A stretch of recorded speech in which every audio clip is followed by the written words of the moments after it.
राज्यामध्ये बारामती आणि राहुरी विधानसभा पोटनिवडणुकीची आज अर्ज माघारी घेण्याची अंतिम मुदत आहे।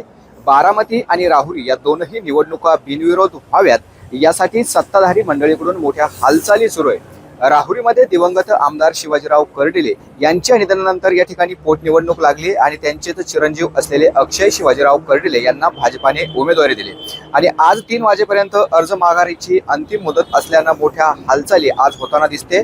भारतीय जनता पार्टीकडून ही निवडणूक बिनविरोध व्हावी अशी मागणी गेल्या काही काळामध्ये आली होती। त्यामुळे त्यांचे प्रतिस्पर्धी असलेले प्राजक्त तनपुरे यांनी देखील या निवडणुकीतून माघार घेतली। मात्र ऐनवेळी राष्ट्रवादी शरदचंद्र पवार गटाने या ठिकाणी गोविंद मोकाटे यांना उमेदवारी दिली, तर दुसरीकडे वंचितने देखील संतोष चोळके यांना उमेदवारी दिली। त्यामुळे अक्षय कर्डिले यांच्या विरोधात या ठिकाणी राष्ट्रवादी आणि वंचित असल्याचं निदर्शनात आलंय, तर काही अपक्ष उमेदवारांचे देखील अर्ज या निवडणूक रिंगणामध्ये आहे। मात्र 3 वाजेपर्यंत अनेकांचे उमेदवारी अर्ज हे माघारी घेतले जातील अशी देखील चर्चा आहे आणि त्यातच आज दुपारी प्रकाश आंबेडकर हे देखील राहुरीमध्ये येणार आहेत, कार्यकर्त्यांशी संवाद साधणार आहेत, माध्यमांशी संवाद साधणार आहेत। या निवडणुकीबाबत त्यांची काय भूमिका आहे हे देखील ते जाहीर करणार आहेत। त्यामुळे आता राहुरीमध्ये अक्षय कर्डिले विरुद्ध गोविंद मोकाटे आणि वंचितचे संतोष चोळके अशी निवडणूक होते की ऐनवेळी ही निवडणूक बिनविरोध होते हे काही काळामध्ये स्पष्ट होणार आहे।